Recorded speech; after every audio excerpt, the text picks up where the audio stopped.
The soup simmered on the stove, the salt shaker resting untouched beside it. Still, I didn't expect the explosion that followed when Sam stormed in. The slap across my face burned deeper than the sting on my skin. As I wiped the soup from the floor, I felt something shift inside me, something I hadn't felt in years. The humiliation was sharp, but as the sound of his footsteps faded, I understood one thing. I was done being weak. That night, I decided everything would change. This time, it was my turn to take control. Before the story begins, tell me, where are you watching from? I hope your day's gentle and calm. Please like, subscribe, and let's start our story together. The kitchen was warm, the aroma of simmering vegetables filling the air. Harold stood at the stove, his hands steady as he stirred the pot of soup, trying to perfect the taste just right. His mind drifted between the day's mundane worries and the hope that tonight's meal might bring some peace. Peace, something the family hadn't had in a long time. The quiet hum of the stove was the only sound, a strange contrast to the tension that had been brewing beneath their roof for weeks. He added a pinch of salt, then another. It was simple, but it had to be perfect. Sam was particular about his food, always had been. The door to the kitchen slammed open with a force that rattled the glass on the counter. Sam stood in the doorway, eyes wild, his face flushed with rage. "What the hell is this?" His voice was sharp, cutting through the silence like a knife. Harold turned slowly, the spoon still in his hand. He hadn't even finished serving the soup yet. "It's your favorite, just like always." I made it for you." Sam's lip curled into a sneer, his eyes narrowing. "No salt, no damn salt. Are you really this stupid, or are you just trying to piss me off?" Harold's stomach tightened. The anger in Sam's voice wasn't new, but tonight it felt different. There was something in the air, a sense of inevitability. His heart raced as Sam stepped forward, towering over him. "It's just a mistake, Sam. I'm sure I—" But before Harold could finish, Sam's hand shot out, fast and brutal. A slap across Harold's face so hard it sent his glasses flying, the soup splattering to the floor in a chaotic spray. For a moment, everything seemed to stop. The kitchen, once filled with the scent of comfort, now felt like a war zone. Harold stood there, stunned, his cheeks stinging, his hands trembling. Sam didn't even blink. His breath came out in angry bursts, his chest heaving. "Do you know how fucking pathetic you are? You can't even make a decent soup, let alone be a father. You're a joke." Maggie rushed into the room, her face pale. "Sam, stop." Her voice was strained, like it was a command she knew would be ignored. She reached out for Sam, but he shrugged her off without a second thought. The old tension between them flared up, and it was clear. She wasn't the one in control here. Harold stood frozen, his body aching with a sense of helplessness.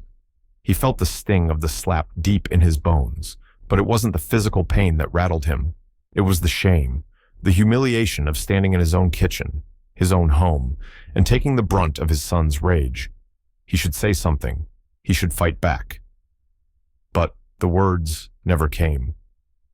Instead, he just stared at the mess on the floor, the soup sinking into the grout of the tiles. Maggie's eyes flickered between Sam and Harold, the anger on her face replaced by a sad kind of resignation. "Sam," she said softly, her voice shaking, "you need to calm down. This isn't helping." But Sam was beyond hearing her now. He was already turning to storm out of the kitchen, throwing a final venomous look at Harold as he left. "You're nothing. Just get out of my way." The door slammed behind him with a deafening thud. For a long moment, the kitchen was still. The only sound was the quiet drip of the soup pooling on the floor like some cruel reminder of the night's events. Rachel stood in the doorway, her arms crossed, her face a mask of disbelief. She didn't speak, didn't move. She just watched, too stunned, too conflicted to say anything at all. Her silence was a heavier weight than any of Sam's insults. Harold's chest tightened. He wanted to yell, to scream, to demand that they all see how wrong this was. But nothing came. He simply sank onto the kitchen chair, the world around him feeling more distant, more suffocating than ever before. Maggie hovered behind him, her face drawn. She looked at the mess, at the empty space where Sam had stood, and then back at Harold. But no words passed between them. Nothing could bridge the growing distance between them anymore. Later that night, Harold sat alone in the dim light of the living room. The house was eerily quiet, the kind of silence that felt more like a warning than a comfort. His hand still stung where Sam had slapped him, but it was the quiet ache in his chest that hurt the most. How long can I keep doing this? The thought hung in the air like an unanswered prayer. How much more could he take before something inside him broke? The weight of everything. Sam's rage, Maggie's quiet complicity, Rachel's guilt-ridden silence pressed down on him. But tonight, something had shifted. Something in him had changed. The fear of speaking out, of standing up, was starting to fade. But was it too late? The night stretched on, the silence growing louder. Harold knew one thing for sure. Tomorrow would bring a reckoning. He didn't know what it would look like, but he knew he couldn't keep pretending that this was okay, that he could keep taking it. Not anymore. And for the first time, Harold wondered, what would happen if he didn't stay silent? The morning light filtered through the blinds, casting muted shadows across the room. Harold lay still, staring at the ceiling, unable to shake the image of Sam's face from his mind, the sneer, the slap, the sound of the soup crashing to the floor. The night had replayed in his head over and over, each time feeling more unreal, more suffocating. It wasn't just the violence, it was the sheer weight of what had happened. He could still feel the sting on his cheek, still hear the echoes of Sam's words. "You're pathetic." Harold turned his head, glancing at Maggie lying beside him, her back turned, her breathing steady and calm. The contrast was jarring. How could she sleep after everything, after the humiliation? But there was no point in waking her. She wouldn't want to talk about it anyway. She never did. Downstairs, Sam was already up. He moved through the house like he owned it, his presence filling the space with a tension that Harold could feel in every bone of his body. As Harold made his way into the kitchen, he found Sam sitting at the table, scrolling through his phone, as though nothing had happened. Like the previous night was just another episode of bad television, one that could be turned off and forgotten. Sam glanced up briefly, his eyes cool, indifferent. "You make coffee yet?" Harold blinked, surprised at the casualness in Sam's tone. He had slapped him. He had humiliated him in front of his mother and sister, and now Sam was acting as if he were just another regular part of the morning routine. "Coffee's on," Harold muttered, his voice barely above a whisper. He felt his hands shake as he poured the coffee, his mind racing with all the questions he couldn't answer. How could Sam act like nothing had happened? How could he just keep going on, treating Harold like an invisible servant? There was no apology, no acknowledgement of what he'd done. It was as if Harold's pain didn't exist in Sam's world at all. Maggie entered the kitchen then, her eyes tired, face drawn. "Sam, you need to apologize to your father," she said quietly, almost as if trying to keep the peace, not wanting to stir the pot. Sam didn't even look up. For what? It was just a slap. He's overreacting. The words hit Harold like a slap all over again. Just a slap? It had been more than that. It was years of contempt, years of abuse, culminating in that single act of violence. And yet, Sam spoke as if it meant nothing, as if Harold meant nothing. Harold's chest tightened, and for a moment, he had to fight the overwhelming urge to shout, to demand that Sam see him, to make him understand. But he didn't.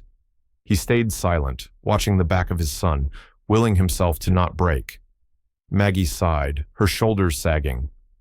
"I know you're upset, Harold, but Sam's been through a lot too. You need to be more understanding." Harold's jaw clenched. Understanding. That word again. It was always about understanding Sam's pain, Sam's struggles. But when did anyone ever ask if Harold's pain mattered? When did anyone ever ask if his struggles were worth anything? "More understanding," Harold repeated quietly, the words tasting bitter on his tongue. He turned away, walking slowly to the sink. Understanding. The irony of it all nearly crushed him. He looked out the window, his mind drifting back to all those years. The quiet ways Sam had always controlled the house, the cold glares, the insults disguised as jokes, the times Sam had raised his hand in anger when things didn't go his way. All the little ways Sam had worn Harold down, made him feel small, made him feel invisible. Harold had been patient, had let it slide, thinking maybe one day things would change. Maybe Sam would grow out of it, maybe things would get better, but they hadn't. Instead, Sam had only gotten worse, more entitled, more manipulative, more violent.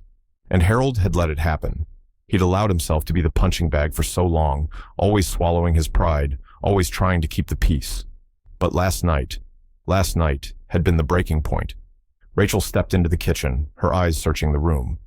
She had been quiet, as usual, ever since Sam had stormed off. But there was a tension in her expression now, something different. "Dad," she said, her voice hesitant but firm. "How long are you going to let him treat you like that? How long are you going to let him walk all over you?" Her words hit Harold like a cold splash of water. He hadn't expected her to say anything, let alone ask him something so direct. Her face was a mixture of concern and frustration, a mix he recognized all too well. She had been watching, had been silently absorbing everything for years. Harold's throat tightened, and he felt the weight of the question settling over him like a heavy stone. How long? "I don't know," he whispered, more to himself than to Rachel. "I don't know." Rachel's eyes softened. "Dad, you can't keep taking it. You're not weak. You don't deserve this." The silence that followed hung in the air like smoke. Rachel was right. Harold didn't deserve this. But how could he change things now?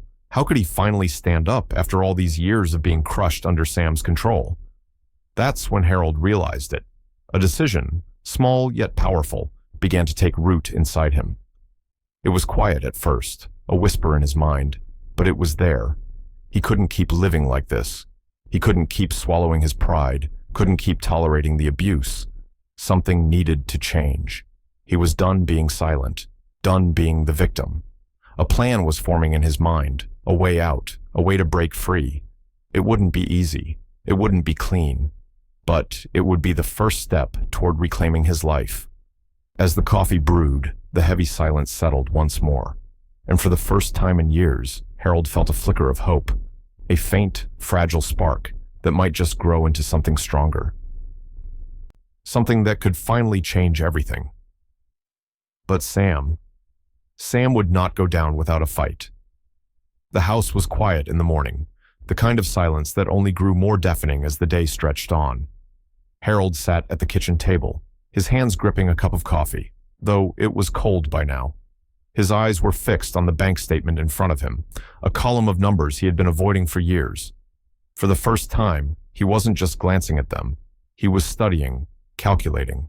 The total in his savings account, the balances of his retirement fund. It was all there, staring back at him, a reflection of his life up until now. He had worked hard for this. He had sacrificed everything for his family, for Sam. But as his eyes traced the digits, a sinking feeling took root in his chest. How much longer can I keep doing this? Sam had been taking, demanding, draining Harold's resources for years. Money, time, energy, patience, everything. And Harold had given it, even when it was too much, even when he knew it was wrong. But now, with every passing moment, it felt like he was no longer just supporting his son. He was enabling him. He was complicit. The sound of footsteps echoed from upstairs, and Harold glanced up as Sam entered the kitchen, looking as though he owned the place. Sam hadn't changed his behavior. If anything, it had gotten worse. The entitlement, the arrogance, nothing had been enough. "What's this?" Sam's voice sliced through the air as he leaned over Harold's shoulder, eyeing the bank statement. Harold didn't flinch. He didn't even look up. "I'm just checking things, making sure everything's in order."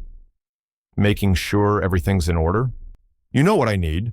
My rent's due and I'm short, again." Sam's tone was demanding, cold. "I need another 500, or don't you care if I get evicted?" Harold's stomach twisted. The weight of the request felt heavier than it should have. He was used to these demands, but today they didn't come with the usual compliance. Something had shifted in him. He could feel it, his patience, His willingness to be the provider had reached its limit. "Sam, I've helped you out enough. You need to figure things out on your own." The words were hard to say, but they felt right, too right to take back. Sam didn't seem to register the shift. "No, I don't think you understand," he said, his voice rising. "If you don't help me, I'll stop talking to you. Maybe forever. You're already dead to me anyway." The threat landed like a punch to the gut. Harold had heard these words before, but today they felt different. For the first time, he didn't feel the usual pang of guilt or fear. Instead, a slow burn of resentment began to rise in him, something long buried. He had spent so many years bending to Sam's will, suppressing his own needs, his own desires, always walking on eggshells, afraid of losing his son's approval. But the truth was becoming clearer now. This wasn't love. This was control. Sam's voice snapped him back to reality.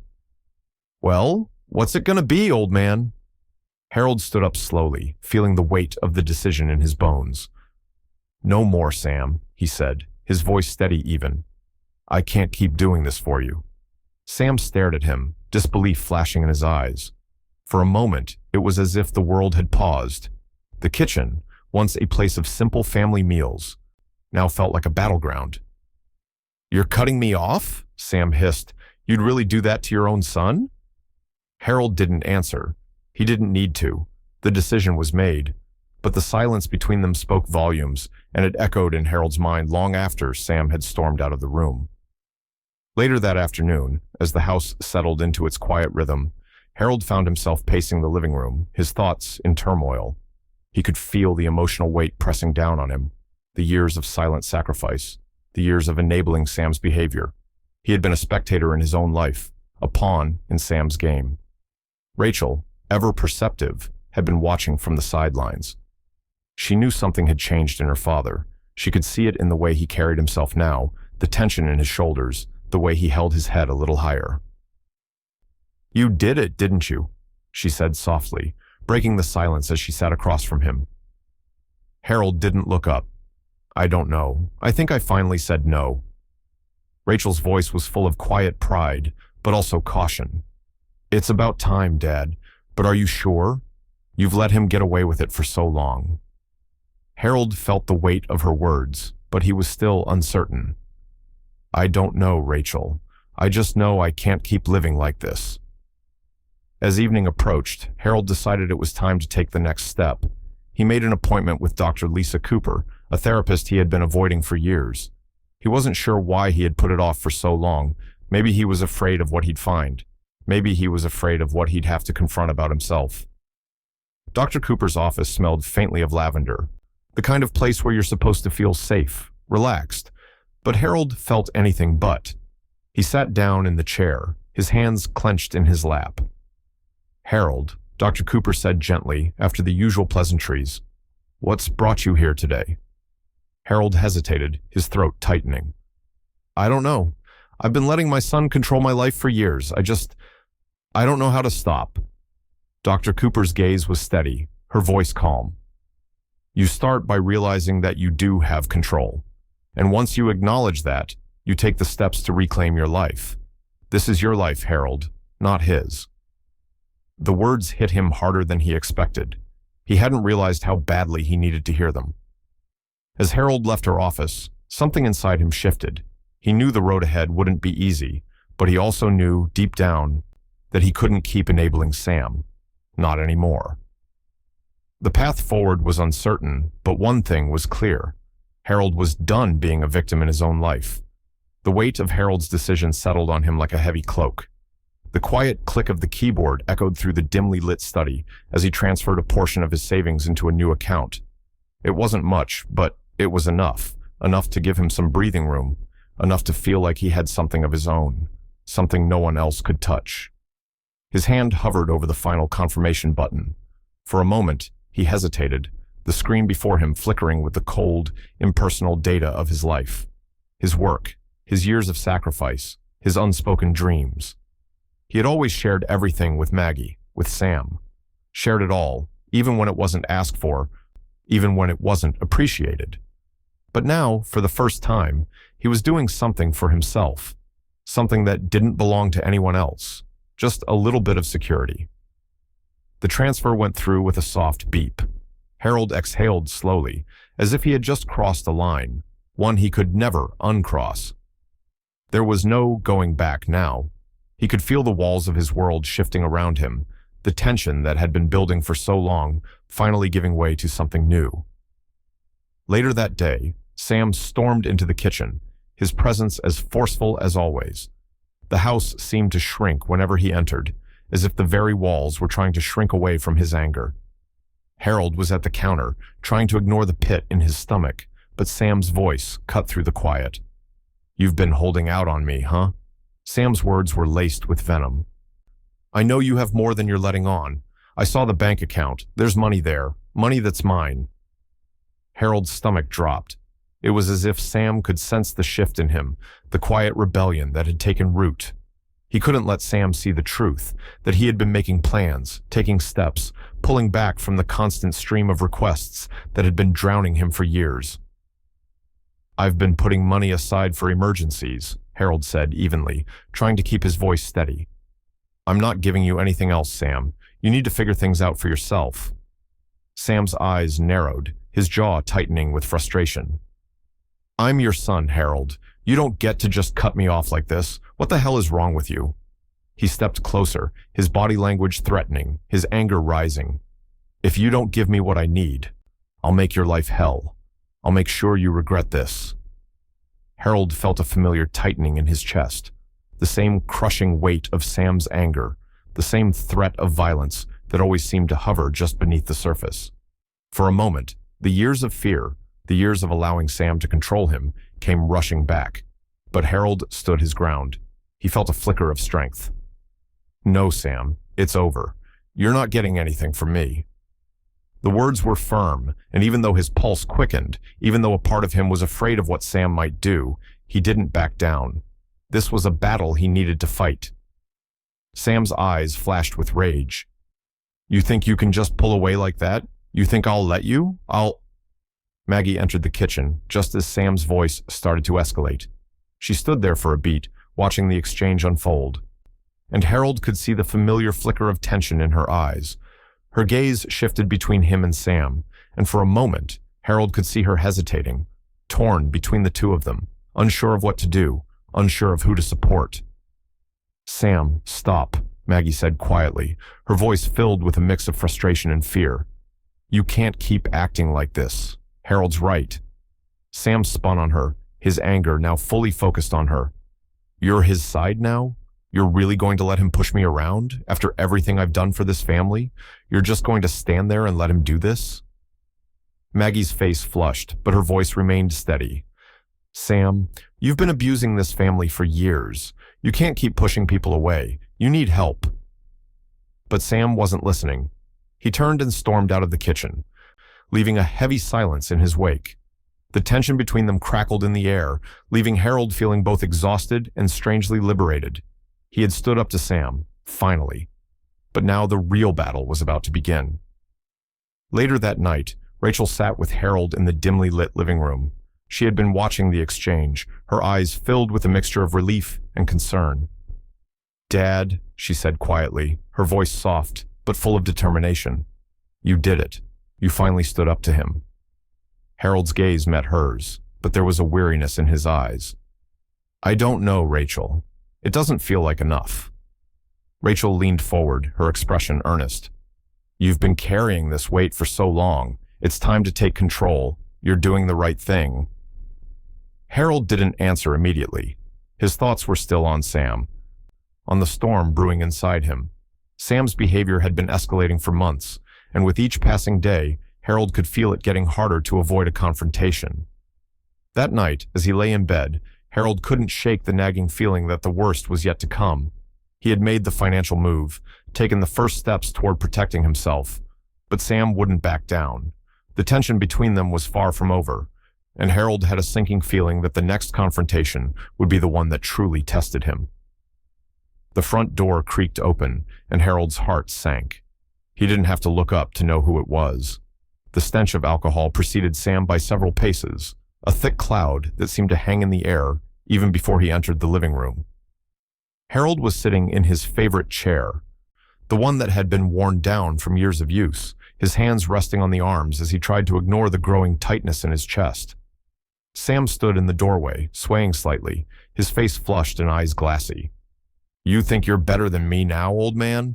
His words slurred, but the anger was still there, simmering beneath the surface.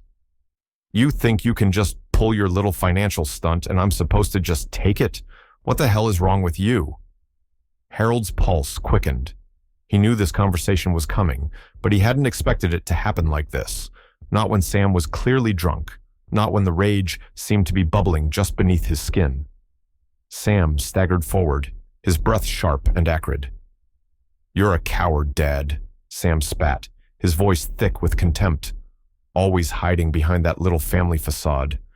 You think I don't know what you're doing? You're cutting me off, trying to turn your back on me like I'm some mistake you can forget about." Harold's stomach twisted. This was it. Sam's words felt like knives, sharper than anything Sam had ever thrown at him before. But Harold knew, deep down, that it wasn't just the money. It was everything. The years of control, the years of putting up with abuse because he was afraid of losing his son. He had let it go on for too long. He had kept quiet for so long, letting Sam walk all over him. But now, in this moment, with the alcohol clouding Sam's judgment, something broke in Harold. "I'm not a coward," Harold said, his voice steady but low, carrying the weight of everything he had kept inside for years. "I've been a damn fool, letting you treat me like this." Sam's eyes narrowed, the fury in them igniting. "What the hell are you talking about?" He took a step forward, his fists clenching at his sides. "You think I'm just gonna let you walk away? You think I'm just gonna let you cut me off like I'm some nobody?" The room seemed to shrink as Sam closed the distance between them. Harold could feel the heat radiating off him, the danger in the air. Sam was too close. His movements were erratic, his words cutting deeper than any physical blow. Harold stood up slowly, his heart pounding. "I'm done, Sam," he said, his voice rising now, fueled by a mix of anger and fear. "I've been done with this for a long time. I'm not your punching bag anymore. I'm not going to sit here and let you tear this family apart." Sam's laugh was bitter, hollow. He shoved Harold, the force making him stumble backward into the coffee table, the crash of furniture breaking the stillness of the room. "You're gonna stand up to me now?" Sam sneered, taking another step forward, his hand lifting as if to strike. Harold felt his heart hammering in his chest, but this time, something inside him clicked. "No," Harold said, his voice low and shaking with the weight of years of suppressed emotion. "I'm not letting you hit me anymore. I won't take it." Sam's eyes flashed with fury, and in a drunken haze, he lunged at Harold, shoving him again. But this time, Harold was ready. He didn't fight back physically. He didn't need to. Instead, his words cut through the tension like a knife. "I've spent too many years letting you control me, letting you manipulate me, making excuses for your behavior," Harold said, his voice rising with each word. "I'm not your victim anymore, Sam. You don't get to push me around." Maggie had been standing in the hallway, frozen, her eyes wide as she watched the exchange. She took a few uncertain steps toward them, her face a mix of confusion and shock. She had never seen Harold like this before. She had never seen him stand up to Sam. Not like this. Not with such raw anger, such force. "Harold," Maggie started, her voice trembling. But Harold didn't look at her. His gaze was fixed on Sam, the man who had taken so much from him, the son who had broken him down for so long. "Get out." Harold's voice was cold now, almost unrecognizable. "I've had enough of this. I'm not dealing with you anymore, Sam. You need to leave." Sam's face twisted in disbelief. "You're really doing this, huh? You're really throwing me out?" Harold nodded, his hand shaking but resolute. "Yes, I am." Before Sam could respond, Harold reached for his phone, his fingers moving with a newfound determination. He dialed 911, his breath quickening as he heard the operator's voice on the other end. "Yes, I need help," Harold said, his voice calm, even though his heart raced. "My son is threatening me, and I need him removed from the house." Sam's eyes widened, rage taking over his face. You're calling the cops on me? You fucking coward. I'm done being afraid of you, Sam, Harold said, his voice steady. You need help, but you're not getting it here. Not anymore. Rachel appeared in the doorway, her face tense, but resolute.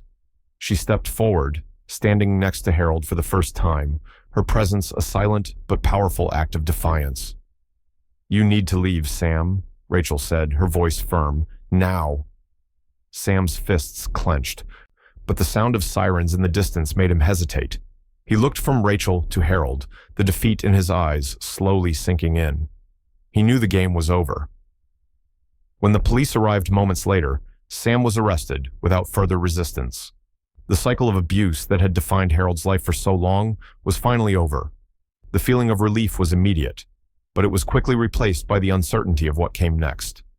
As the door slammed shut behind Sam, Harold stood in the middle of the room, the weight of the moment sinking in. For the first time in years, he felt a strange sense of peace. But as the dust settled, Harold realized there was no going back now. The world he had known, his family, his role in it, was never going to be the same again. The night was quiet, the kind of stillness that felt unnatural after the storm that had torn through the house just hours before. Harold sat alone in the living room, the weight of the day sinking deeper into his bones. Sam had been arrested, dragged away in cuffs as the sirens echoed into the distance. That should have been the end of it, the end of the abuse, the end of the fear, the end of living under the thumb of his son. But the silence now was heavy, as if the walls themselves were holding their breath. Outside, the world continued, but inside the house, everything had shifted. Maggie moved through the house like a ghost, her eyes distant, her movements slow. She hadn't said much since Sam was hauled away, but Harold could feel her tension from across the room. Her silence was suffocating. He wasn't sure if she was angry, hurt, or simply too exhausted to speak. What was left to say? Their lives had been unraveling for so long, and now it felt like the final thread had snapped. Maggie paused in the doorway, her voice trembling. I didn't want this. I didn't want to see him like that. I never imagined it would go this far. She turned away, looking out the window, her back to him, as if she couldn't face him yet. I didn't want this either, Harold said, his voice quieter than he intended. But I had no choice, Maggie. He wasn't going to stop. I had to do something. Her words came out in a low murmur. And now look at what we've done. Our son's in jail. What's left of our family? Harold closed his eyes for a moment, his heart heavy. He had always tried to protect them, tried to keep the peace, tried to shield Maggie from Sam's anger. But now, with everything out in the open, there was no hiding the damage anymore. Rachel arrived just after sundown, her face a mixture of relief and sorrow. She had been quiet since the incident, unsure of where to place her emotions, but the distance between her and Sam had grown too large to ignore. She sat down beside Harold, the air between them thick with unsaid words. I can't believe it, Dad, Rachel said softly, her voice steady but filled with emotion. Sam's gone too far, we all knew it, but I didn't think it would come to this. Harold shifted in his chair, his mind replaying the scene from earlier that night. The call to the police, Sam's violent outburst, the way Rachel had stepped in, steady and firm. For the first time in years, he had felt like he was doing the right thing, but the guilt was starting to creep in. Was this really the right choice? What would the cost be? Did you ever think this would happen? Harold asked, his voice hoarse with a mixture of grief and anger. Rachel shook her head. No, but we've all been letting it happen, Dad. For so long. We let Sam control everything. We all ignored it, hoping it would get better. But it never did. Her eyes met his, filled with a deep, quiet sadness. I'm glad you finally stood up to him. It wasn't easy, but now I just feel like everything's broken. I know. Harold rubbed his face, feeling the weight of years on his shoulders. But I couldn't keep pretending anymore. He needed to face the consequences of his actions. Maybe it's the only way he'll change. Rachel leaned back, her eyes searching the walls as if looking for answers in the empty space. Maybe, but it doesn't make it any easier. As the evening wore on, Harold's phone buzzed, the sudden vibration cutting through the stillness of the room. He glanced at the screen. A call from Sam. His stomach twisted. "Don't pick it up, Dad," Rachel said, her voice tinged with caution. But Harold couldn't help himself. He answered, the sound of Sam's voice booming through the speaker. "Dad, Dad, it's me." Sam's voice slurred, the anger from earlier still echoing in his tone. "You need to bail me out. You know I didn't mean it. You can't just leave me here. You're my father. You owe me." The words hit Harold like a slap to the face. After everything, after all the damage Sam had caused, he was still trying to manipulate him, still trying to turn the situation around and make Harold feel responsible for his actions. "You're not getting out, Sam," Harold said, his voice firm, though his hands shook slightly as he held the phone. "You need to face the consequences of what you've done. I'm not bailing you out." Sam's voice broke, but there was still venom in it. "You're going to let me rot in here, huh? You really don't care about me. You never did. I'm your son, and you're just going to abandon me like this?" The call ended abruptly, and Harold sat in silence, his grip tightening around the phone. Rachel's gaze was steady, unwavering. "I couldn't do it," Harold muttered almost to himself. "I know, Dad," Rachel said quietly. "You did the right thing." But as the words left her mouth, the door creaked open, and Maggie walked into the room, her eyes dark, her face a mask of frustration and pain. "Harold, what have you done?"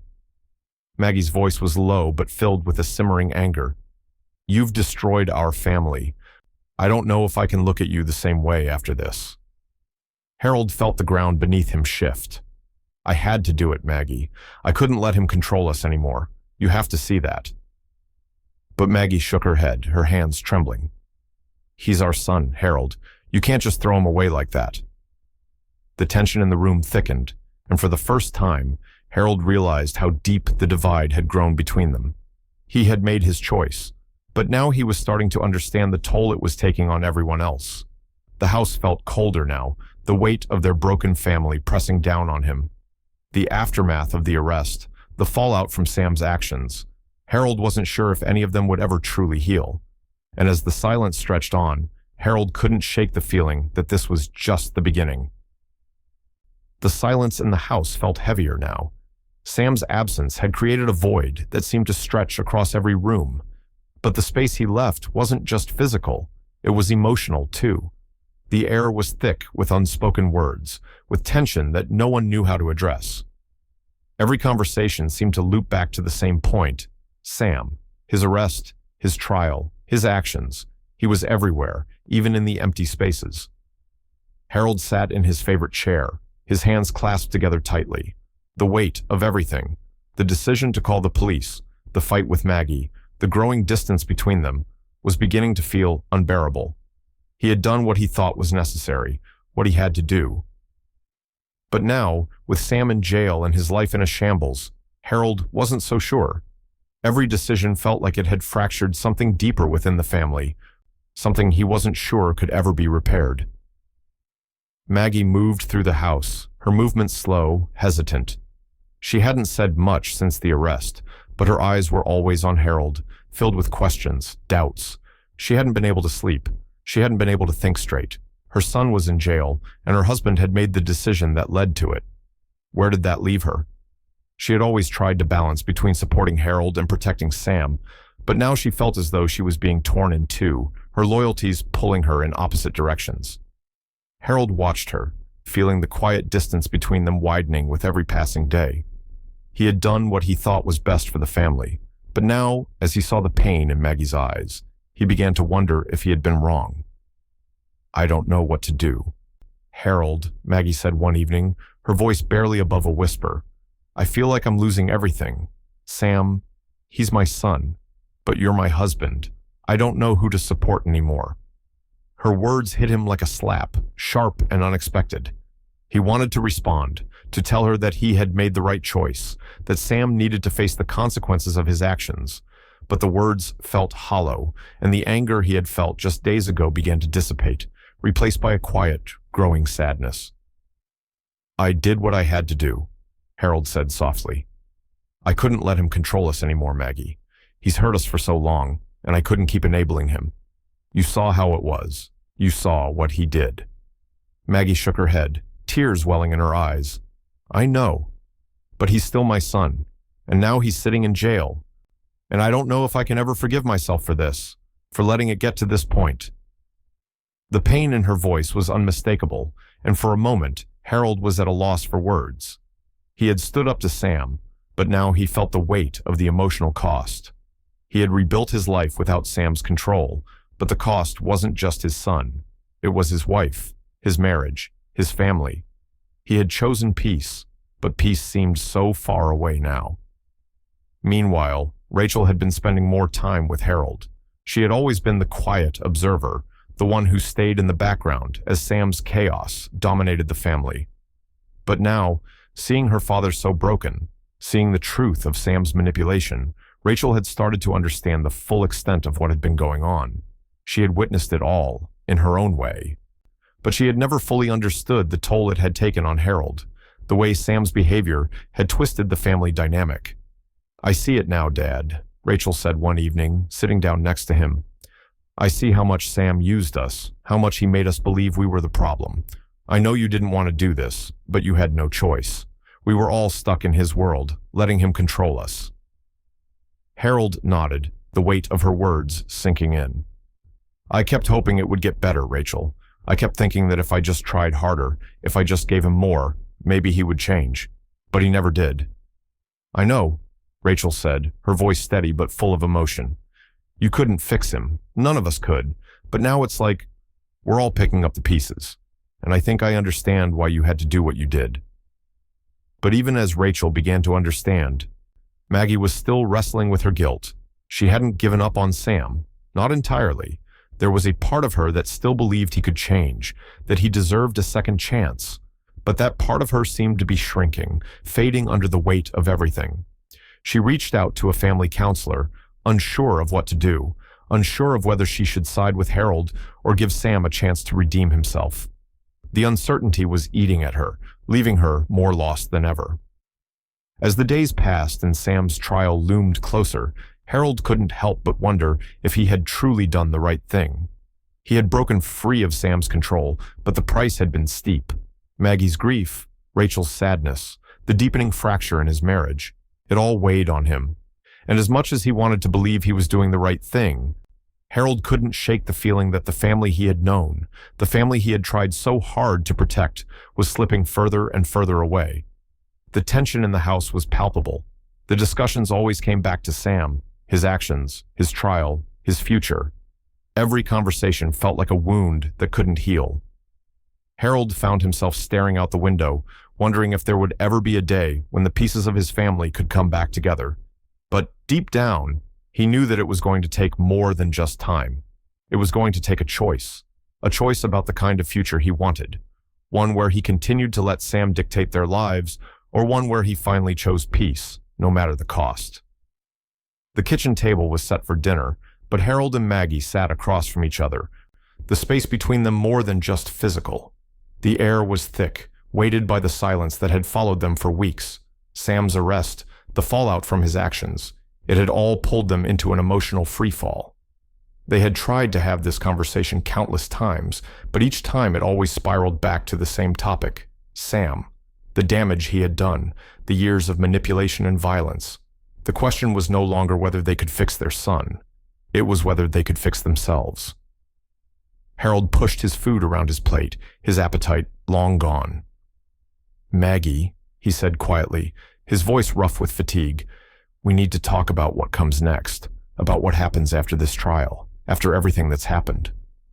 Maggie looked down at her own plate, picking at the food, but her eyes were distant. "I don't know how to move forward," she whispered. "It feels like every time I try to, I just end up right back where we started." She paused, her gaze finally lifting to meet his. "I've been so focused on Sam, Harold, so focused on making sure he was okay, making sure we kept everything together for him, that I don't even know what we are anymore, what we were." Harold sat back in his chair, the weight of her words sinking deep. He had always known it, but hearing it out loud, hearing the defeat in her voice, made it all the more real. They had built their entire lives around Sam, and now, with him gone, the foundation felt fragile. But what if, he wondered, that foundation had been cracked long before Sam's actions became impossible to ignore? Maggie, I think moving on means cutting ties with Sam. For good, Harold said, his voice soft but certain. I don't think we can heal until we do, and that means we have to heal too. Maggie flinched at the words, her hand trembling slightly as she set down her fork. Cutting ties? She repeated, as if the idea of it was a physical blow. He's our son, Harold. How can we just... It's not about just cutting him off, Maggie. It's about breaking free from the damage he's done to us. It's about us too. Harold's words were more forceful now, but there was no anger in them, only a quiet, steady truth that had been building in him for months. I can't keep living in the shadow of what he's done, and I don't think you can either. Maggie looked at him, and for a brief moment, he could see the tears welling in her eyes, but there was something else in her expression, something vulnerable.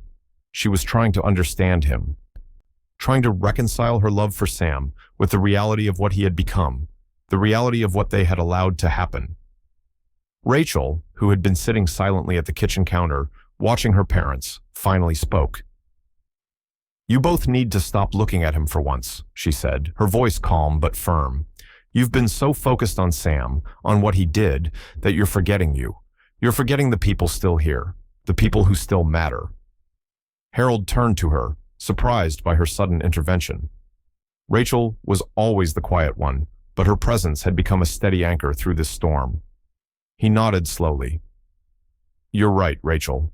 We can't keep letting Sam control our lives like this. I've let him control me for too long. I need to fix that. Maggie met Rachel's gaze, and there was a long moment of silence before she spoke again. I've spent so many years defending him, protecting him from everything, even from you, Harold, she admitted, her voice trembling with the weight of her confession. I was so afraid of losing him that I forgot what I was losing in the process. I forgot about you, about us. Harold's heart twisted at her words. He had known in the back of his mind that there had always been a rift between them. But to hear her admit it so openly, so rawly, it cut deeper than anything Sam had ever done. We've been drowning, haven't we? Harold said quietly, trying to save him and forgetting to save each other. Maggie's voice faltered as she nodded. I never meant to hurt you, Harold. I didn't know how to stop trying to fix him. They sat there in the silence, the weight of years of unspoken pain between them. But for the first time in what felt like forever, there was a shift. It wasn't fixed, not yet, but it was a beginning. They both understood now that their marriage had been fractured, just like everything else. And it would take work. It would take effort. But there was still love there. Harold reached across the table, his hand resting gently over Maggie's. We can rebuild, Maggie. It's going to take time, but we can do it.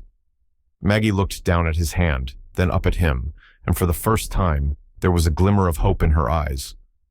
I want to believe that, Harold. I really do. The tension between them was still thick, but there was something else now, something new, something fragile. Hope. But just as they were beginning to find some semblance of peace, the sound of a phone vibrating on the table broke the moment. Maggie glanced at the screen, her breath catching when she saw the name. It was the reminder. Sam's trial date was set. Harold's stomach twisted again, but this time, it wasn't just fear of what was to come. It was the weight of what had already happened. Sam's actions had already altered their lives beyond repair. The future was uncertain, but Harold knew this much for sure. Nothing could ever be the same again. Maggie picked up the phone, her eyes searching Harold's face. We have to face this, don't we? Harold nodded slowly, the reality of their situation settling back in. We do. Together. The pressure was mounting. The trial was only a few weeks away, and with it came the final reckoning. Could they truly rebuild, or had they already lost more than they were willing to admit? The courthouse was a cold, imposing structure, its stone walls heavy with the weight of history. But today, it felt like a battlefield. The air inside the courtroom was thick with tension, charged with a sense of finality, as if everyone present understood that the events unfolding would forever alter the lives of everyone involved. The trial had begun. Sam's fate hung in the balance, and the Turner family was being pulled back into the chaos they had fought so hard to escape. Harold sat in the back of the courtroom, his posture rigid, his hands gripping the armrests, as though he could somehow steady the world by doing so. He wasn't sure what he was doing here. He should have been here for his son, should have been supporting him, trying to ease the pain. But every instinct told him to stay distant, to hold on to the decision he had made. Sam had crossed a line, and Harold wasn't sure how to walk back from that. The prosecutor spoke first, painting a stark picture of Sam's violent behavior, how he had lashed out, how his anger had built up over the years. It was a portrait of someone dangerous, someone out of control. And Harold, sitting there, couldn't deny the truth of it. Sam had changed, but hearing it all laid bare in front of him felt like a personal betrayal. How could the son he had tried so hard to protect end up here, in a courtroom, being labeled as a threat? His mind wandered as the testimony continued. He thought about all the years of Sam's anger, the times Harold had swallowed his pride, the times he had made excuses for Sam's outbursts, the bruises that had been hidden behind closed doors. Had I known? Did I let it happen? He glanced over at the defense team. Their lawyer, a well-dressed man with sharp eyes and a measured voice, was preparing to speak. When he did, the argument was familiar. Sam's violence wasn't just the product of his own choices, but the result of childhood trauma. The lawyer painted a picture of neglect, of a home where love had been sparse, of a father who had been absent, emotionally and physically. The implication was clear. Sam's actions were a result of Harold's failure as a father. Harold felt the weight of those words like a punch to the gut. His heart beat faster as he clenched his jaw, his mind flashing back to his own failures, the quiet resentment that had simmered between him and Sam for years. Is this my fault? The question hovered over him, taunting him. Across the aisle, Maggie sat in the gallery, her face pale and unreadable. She hadn't spoken to Harold about the trial since its start, and today it was clear she had made her choice. She wasn't going to attend. Her absence felt like a blow, a reminder of the widening divide between them. Harold couldn't blame her. She couldn't face the destruction Sam's actions had caused, but her avoidance only deepened the silence between them. Rachel, on the other hand, had chosen to be here. She sat in the front row, her hands clasped tightly in her lap, her eyes fixed on the proceedings. Harold had noticed the strain in her face. She had been so sure of what was right in the past, but now, watching everything unfold, it was as if the ground beneath her was shifting too. Rachel caught Harold's eye for a brief moment, a silent exchange of understanding between them. The trial wasn't just about Sam. It was about everything they had been through. It was about them too. The damage Sam had done was only part of the picture. The rest was the emotional wreckage left in the wake of years of enabling, years of silence, years of unspoken truths. The defense lawyer continued, making his case that Sam's behavior wasn't entirely his fault, that he had been shaped by a broken home, a neglectful father. Each word stung, but Harold couldn't tear his eyes away. The truth was, he had failed his son in many ways. But had he failed enough to deserve this? To see Sam here, like this, in this place, with these accusations? The judge called for a recess, the break slicing through the tension like a breath of fresh air. Harold stood up, his legs stiff, his head spinning with 1,000 conflicting emotions. He stepped out into the hallway, needing space to breathe, to think. Rachel followed him silently, her steps echoing in the corridor. "Dad," she said, her voice quieter now, softer than it had been earlier. Do you think we could have done more for him?" Harold looked at his daughter, her face etched with concern, the weight of her question heavy on both of them. "I don't know, Rachel. Maybe, but I don't think anything would have changed, not unless Sam wanted it. You saw what he was like, right? I tried to fix it, but nothing ever worked." Rachel shook her head, her eyes filled with a mix of sadness and understanding. It's not just him though, is it, Dad? It's us too. We all kept letting it happen. I guess I didn't want to see it. I didn't want to face it. Harold took a deep breath, his heart heavy in his chest. No, we were all a part of it. But we can't change that now, can we? Rachel hesitated, then stepped closer, her voice firm. We can't change the past. But maybe we can still fix what's broken. I'm not sure how, but we've got to try. The tension hung between them like an unspoken truth. Sam's trial and the family's future still felt uncertain. The path ahead was unclear, and the damage was still unfolding. But as they stood in the quiet of the hallway, Harold realized something he hadn't before. Maybe he was the one who needed to heal first. Maybe he needed to stop carrying the weight of everything alone. As the recess ended, Harold turned toward the courtroom. The fight wasn't over, and neither was the struggle for his family's future. But for the first time, he was starting to see that the healing couldn't begin until he stopped looking for answers outside of himself. The next steps would be the hardest of his life. The courtroom was heavy with anticipation as Harold took the stand. His palms were clammy, his breath shallow. The weight of years of silence, of buried pain, seemed to press down on him as he slowly sat in the witness chair.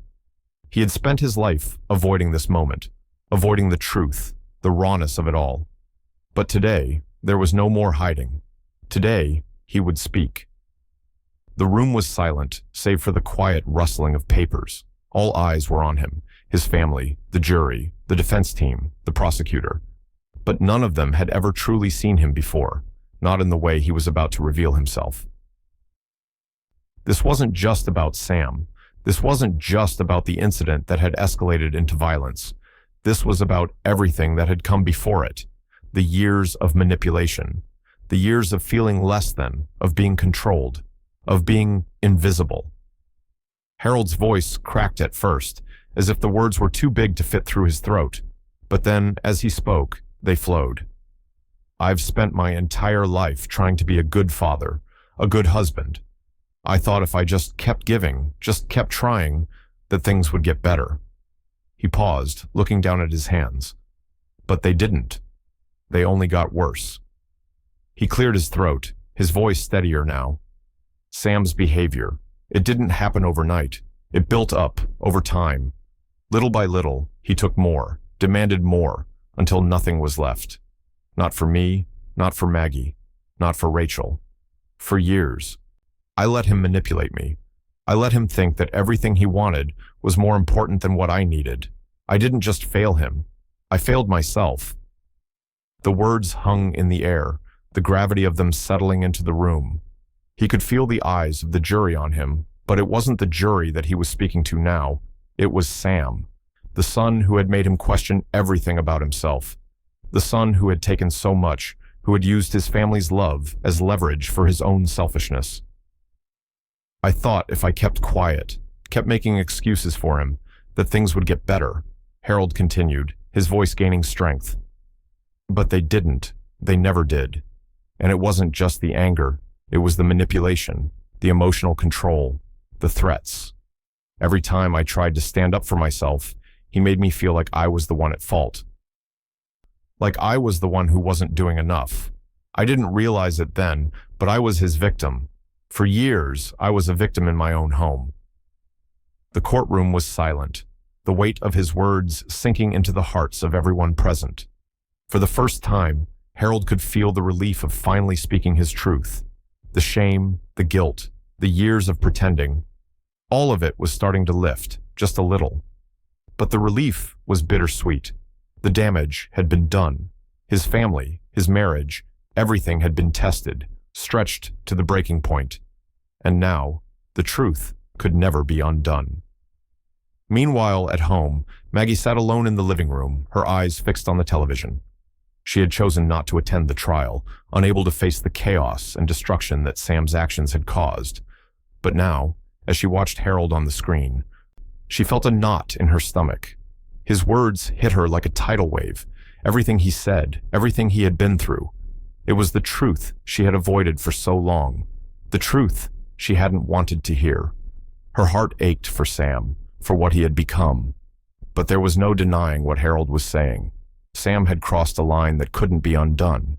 And as much as Maggie wanted to reach out to her son to somehow shield him from the consequences of his actions, she knew, deep down, that Harold was right. This wasn't just about Sam anymore. It was about all of them, about the years of enabling, the years of fear and silence. Rachel, too, had been watching the trial. She had sat silently through Harold's testimony, her face a mixture of sadness and understanding. But when the moment came, when the room was still and the weight of the silence was unbearable, Rachel stood up. Slowly, quietly, she walked toward the witness stand, her gaze fixed on her father. "Dad," she said softly, but with the weight of her own years of guilt. I stayed silent for too long. I let things happen. I should have said something. I should have stood up for you. For us." She paused, her voice breaking. "I thought if I stayed quiet, if I didn't get involved, things would get better. But they didn't. They just got worse. And I'm sorry." Her confession was like a breath of fresh air for Harold, even as the weight of the moment pressed down on him. He had never expected Rachel to say those words, to admit the guilt that had been hanging over her for so long. But hearing her finally speak her truth, made something inside him stir. For the first time in a long time, he didn't feel so alone. The defense lawyer, who had been waiting for the right moment, now stood to cross-examine Harold. His words were sharp, trying to dismantle Harold's account piece by piece. But the damage had been done. The truth had been laid bare, and no amount of twisting or deflecting could erase it. The jury was listening. They had heard Harold's pain, his truth, and it was starting to sink in. As the court session came to a close, Harold felt a strange sense of liberation. He had spoken his truth, finally. The weight of the years of silence was starting to lift, but it was still there, lingering in the corners of his mind. What would happen now? Would Sam face the consequences of his actions? And what would happen to his family? To his marriage? The judge called for a brief recess, and Harold's thoughts began to race. The trial wasn't over, not yet. But for the first time, Harold wasn't sure what the end would look like. Would this be the moment that finally freed him from the past? Or was this just the beginning of a new, even harder battle? The courtroom was still, an eerie silence hanging in the air. Harold sat at the back, his fingers tightly clenched around the armrests, every muscle in his body tensed. The moment had arrived. Sam's fate would soon be determined. The prosecutor had done their job. The defense had tried to deflect. And now it was in the judge's hands. Sam's trial had stretched on for days, each moment more suffocating than the last. But now, as the judge rose to deliver the verdict, everything seemed to slow down. Harold felt as if the room had grown smaller, the weight of the past few weeks pressing in on him. He had done everything he could. He had told the truth. He had stood up for himself, but it didn't feel like enough. "Guilty," the judge said, his voice firm and final. "Guilty of assault. Sentencing will follow at a later date." For a moment, Harold couldn't breathe. The words had cut through the air, but they didn't feel like victory. Sam's fate was sealed. He would face the consequences of his actions, but something in Harold's chest felt hollow. Guilty, yes, but what did that word really mean for their family? Would this really fix anything? Would it heal the damage that had been done over the years? The room seemed to blur as Harold stood slowly, his legs heavy beneath him. A strange sense of relief washed over him, but it wasn't the sense of closure he'd expected. Justice had been served, but it felt like a chapter that could never be fully closed, not with Sam, not with all the years of pain and betrayal that lay between them. As the courtroom emptied, Harold lingered in the back, lost in thought. The faces of the jurors, the prosecutor, the defense, they all blurred together, meaningless in comparison to the silent, unspoken truth that now sat with him. Was justice enough? Maggie had stayed away, unable to face the reality of it all, but now, with the verdict in, she couldn't hide from it any longer. She had avoided the trial, avoided Harold's pain, but today, she knew she couldn't keep running from the truth. Hours later, Harold received a call. It was Maggie. She had gone to see Sam. I had to. Her voice was shaky, like she was still in shock, still trying to make sense of everything. I couldn't let him stay there without saying something. Harold closed his eyes, the weight of her words hanging in the air. Sam in prison, a son locked away for what he had done, and Maggie, his wife, finally acknowledging the truth. I told him everything, Harold, Maggie said, her voice breaking. I told him the truth about us, about me, about how I failed him, how I failed you, all those years of covering for him, of ignoring what he was doing. I didn't protect you. I didn't protect anyone. I protected him. Harold's throat tightened. He knew the guilt she carried, the years of being torn between her loyalty to Sam and the reality of the damage he had caused. But hearing her finally admit it, hearing her confront her own role in all of it, it shattered something inside him. Maggie, he's my son, Harold said quietly, his voice tinged with sadness. I tried to fix it, to fix him, but I don't know if there's a way back from this. Maggie's voice was soft, full of grief. I don't know either, Harold, but I'm going to try. I have to try. For myself. For us. I need help. I need to fix the things I've ignored for so long. Harold listened, a strange sense of understanding filling him. She wasn't asking for forgiveness, not yet, but she was finally willing to confront the truth just as he had. It wasn't easy, it wasn't clean, but it was a start. The next day, Rachel reached out to Sam. It had been a long time since they'd spoken, too long, but after everything, she knew she couldn't keep avoiding the reality of who Sam had become. It wasn't about forgiveness. It wasn't about excusing his actions. It was about understanding, about trying to bridge the gap that had grown too wide over the years. I don't know where we go from here, Sam, Rachel said into the phone, her voice steady but filled with a quiet resolve. But you need to understand something. You can't just expect everything to be okay. You need to change. You need to show us that you can be different before anyone can trust you again. Sam didn't answer immediately. Rachel could hear him on the other end, breathing heavily, the weight of her words sinking in. He was angry, she could tell, but he wasn't lashing out, not yet.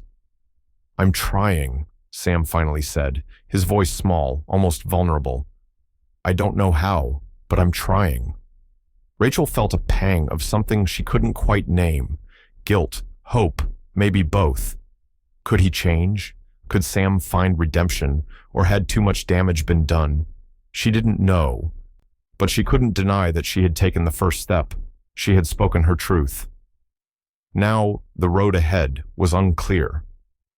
Back at home, Harold sat quietly, reflecting on everything that had happened. The trial, the verdict, the conversations with Maggie and Rachel. There was no more avoiding it. His family had been broken apart by Sam's actions, but it wasn't just Sam. It was all of them. They had all been complicit in one way or another. Harold knew this was just the beginning. The healing process wouldn't be easy. It would be long, and it would require more than just words. But for the first time, he could see the possibility of rebuilding, the possibility of finding peace, one small step at a time. And as the finality of Sam's sentence loomed over them, Harold wondered, was it too late to heal? Was it too late to find a way back to each other? The door to the therapy office clicked shut behind them. The room was quiet, intimate in its soft lighting and comfortable furniture, yet it felt like an alien world to Harold and Maggie. They sat across from each other, the air between them thick with both tension and the weight of years spent in silence. Neither one knew exactly how to begin, but today was supposed to be a turning point. Today, they would finally confront the wreckage of their past. The therapist, Dr. Williams, sat calmly beside them, a gentle but purposeful presence in the room. She spoke softly, her voice cutting through the uncomfortable stillness. Harold, Maggie, thank you for being here. This is a safe space. Whatever comes up today is a step toward healing. Harold shifted uncomfortably in his seat. His hands clenched in his lap. His mind was 1,000 miles away, replaying the moments that had led them here. Sam's arrest, the brokenness that followed, the silent accusations, the guilt. He had tried to bury everything, to move forward without truly confronting it. But now, in this room, it was impossible to ignore. Maggie, her eyes red from the weight of too many sleepless nights, met Harold's gaze. The years of avoidance were visible in her eyes, years of trying to hold it all together. of making excuses, of looking away from the truth. She opened her mouth to speak, but her voice caught in her throat. "I don't know where to start," she whispered, a soft tremor in her voice. "I don't know how we got here, Harold. I thought I was doing the right thing. I thought I was protecting Sam, protecting us. But I see now that I wasn't. I was just enabling him, and I failed you." Harold felt the sting of her words, a mixture of pain and relief. This was the admission he had needed to hear for so long.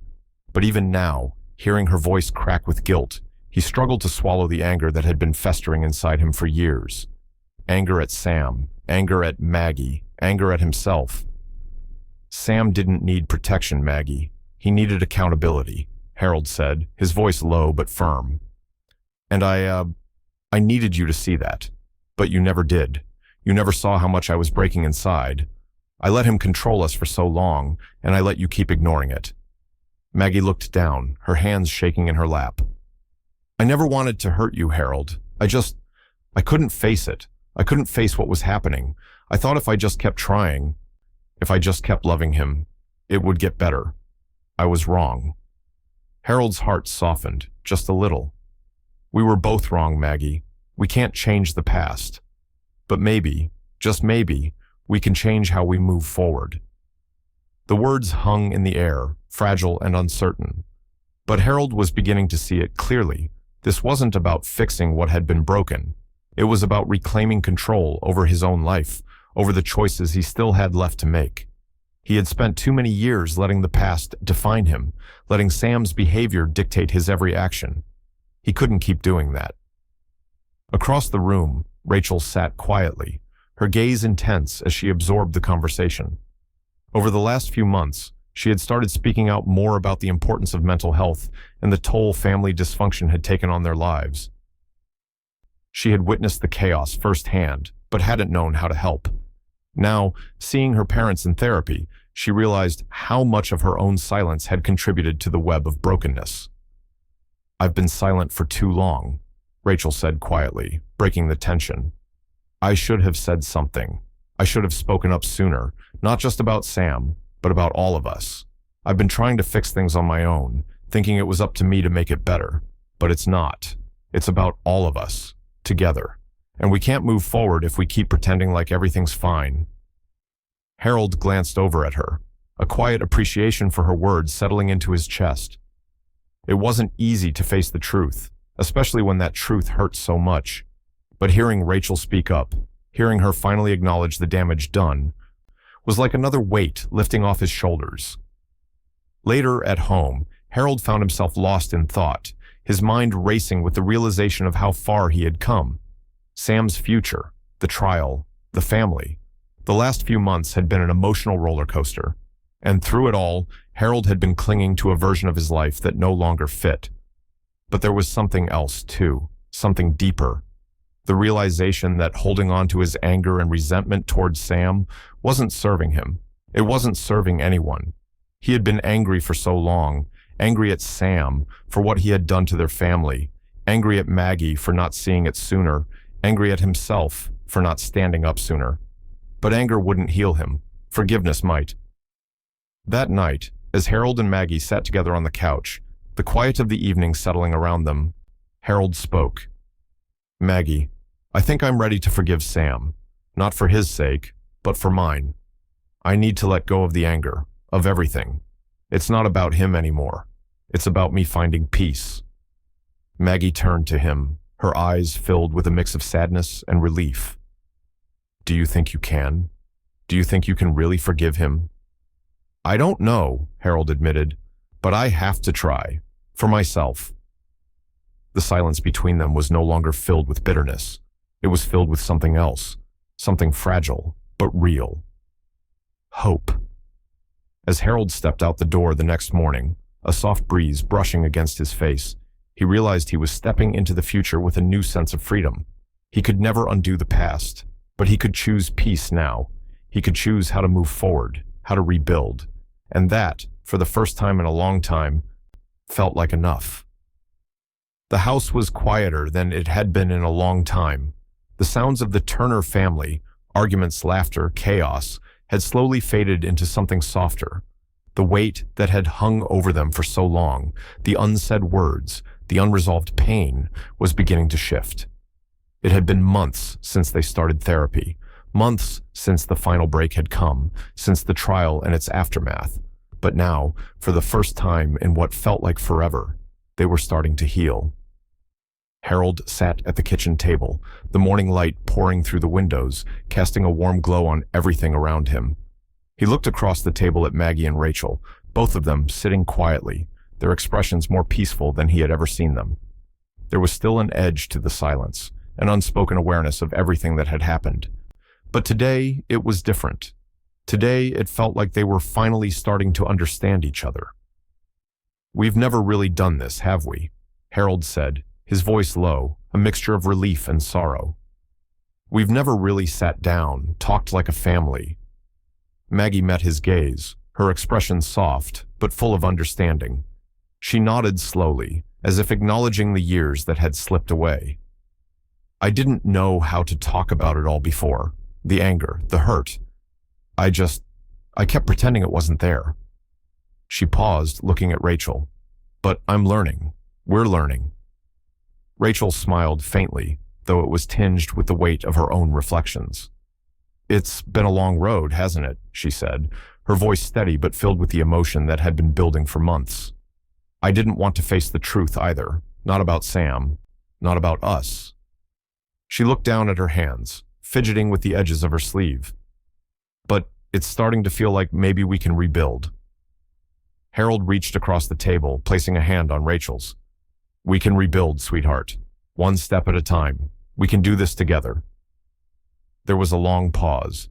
Then, almost as if the silence itself had prompted it, Rachel spoke again. "Sam reached out," she said quietly.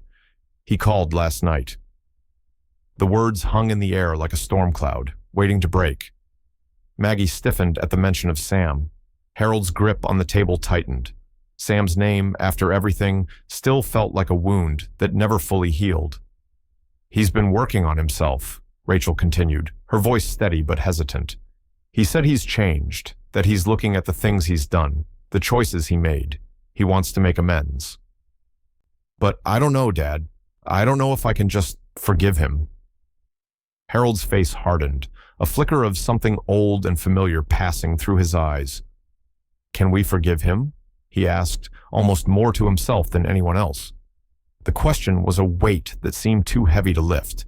Sam's actions, his manipulation, the years of emotional abuse, it all felt so fresh, so raw. Maggie let out a slow breath, her voice soft but firm. "Rachel's right," she said. "Forgiveness doesn't mean forgetting. It doesn't mean pretending nothing happened. It means choosing to let go of the anger for our own sake. But it doesn't come easy." She paused, her eyes meeting Harold's. "It's going to take time, for all of us." Rachel nodded slowly, absorbing her mother's words. "I'm willing to try," she said, her voice steady but conflicted. "But I'm setting boundaries. I need to see if he's truly changed. I can't just forget what he did. I can't act like it didn't matter." Harold felt a sense of relief hearing Rachel speak those words. She was setting the terms, not just giving in to the pressure of family or guilt. Boundaries. It was something they had never learned how to set, how to protect themselves. They had always tried to fix the broken pieces of Sam, tried to piece together a family that was never whole. "I support you," Maggie said softly, her eyes meeting Rachel's. "You don't have to do anything you're not ready for. We'll figure this out, together." The conversation hung there, the future uncertain but full of possibility. They were still walking through the ruins of their past, but for the first time, there was hope that maybe, just maybe, they could rebuild. They could move forward, not without scars, but with a shared commitment to healing. The day of Sam's release came quicker than any of them had anticipated. The letter had arrived in the mail, the news that Sam was due to be released from prison in just a few weeks. For the first time in years, the family was on the edge of something uncertain. Sam's release meant that things could go either way. But Harold and Maggie, now more united than ever before, knew they would have to move carefully. They couldn't rush back into the old patterns. "Are we ready for this?"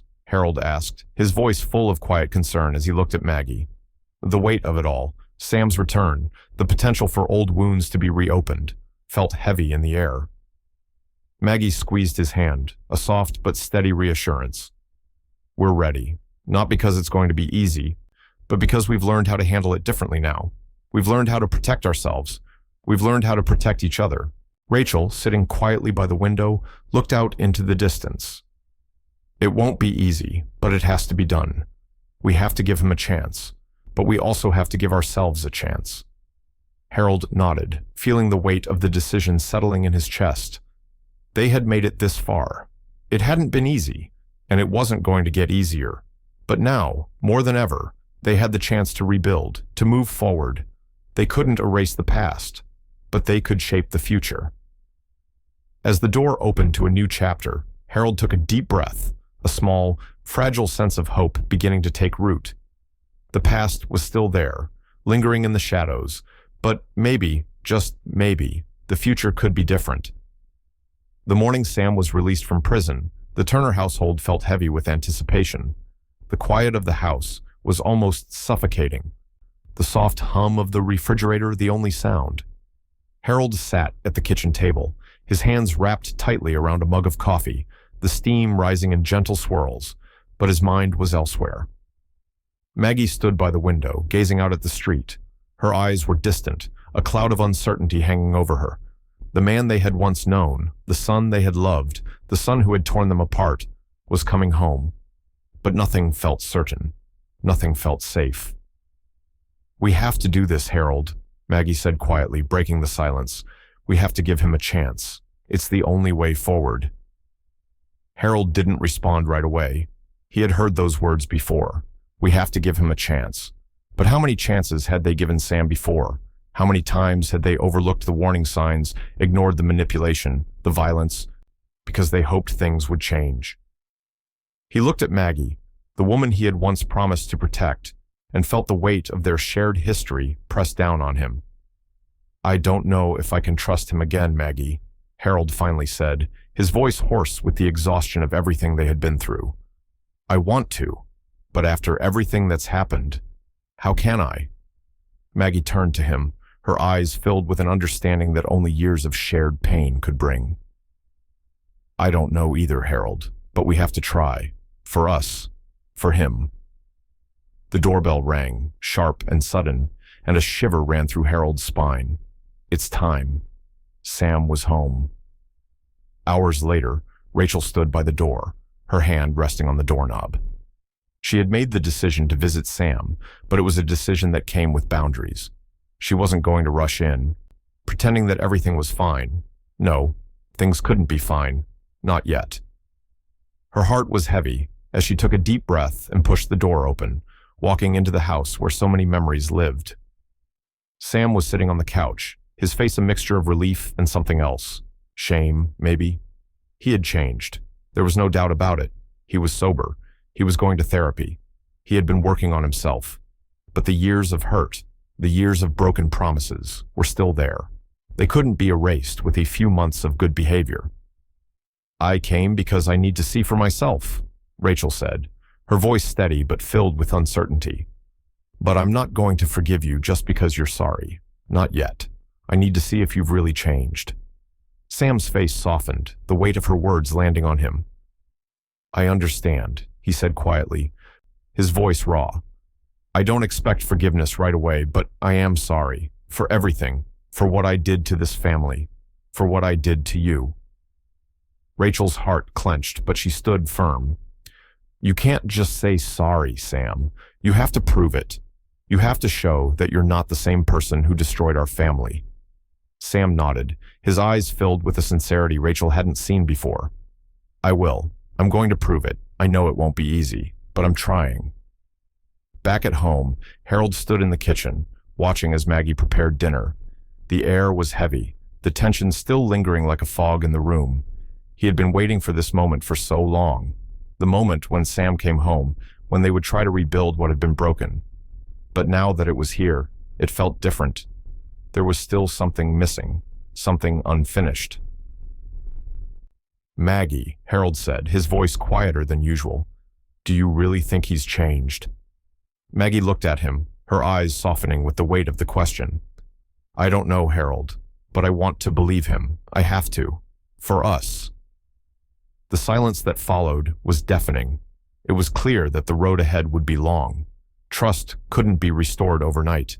But the cracks in their family were slowly starting to heal, and that was something.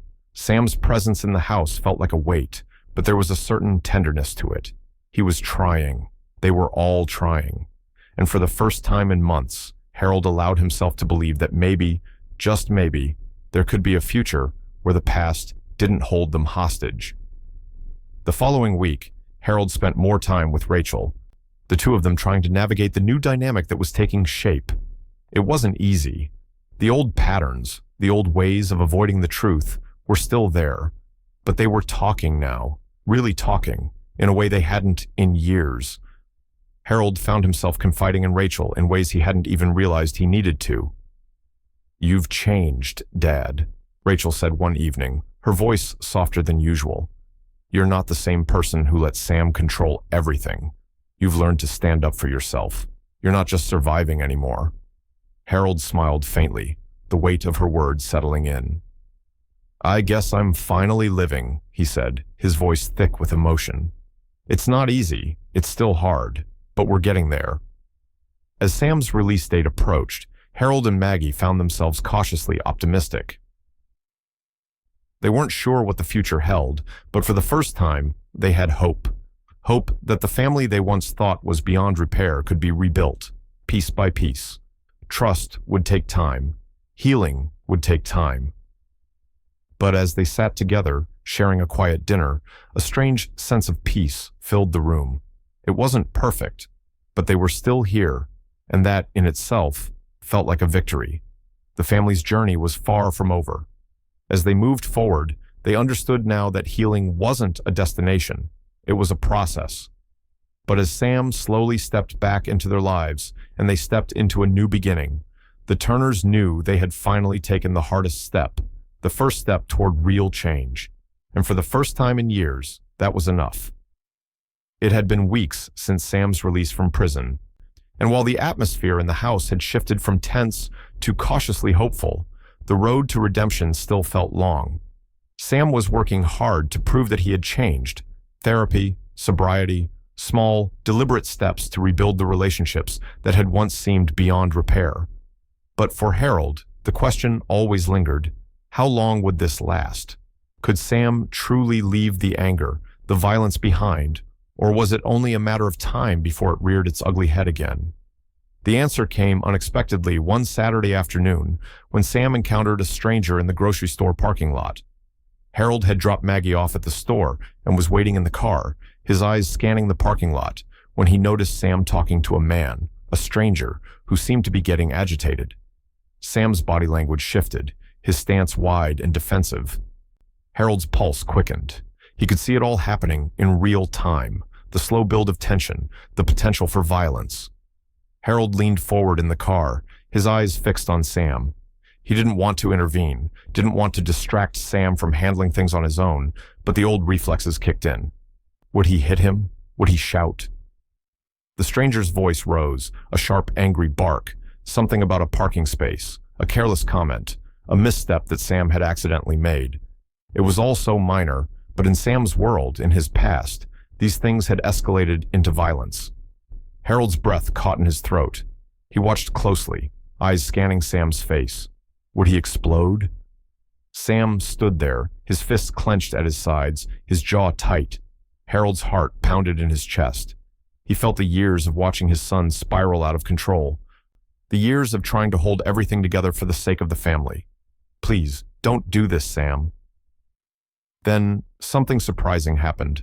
Sam took a deep breath, his shoulders lowering slightly. He stepped back, hands raised, not in aggression, but in surrender. He turned away from the man, walking back to his car, ignoring the shout that followed him. Harold exhaled, the tension in his body unwinding slowly, as he watched Sam get in the car and drive away. It was the first time in years that Harold had seen Sam make a choice, the right choice. It wasn't perfect.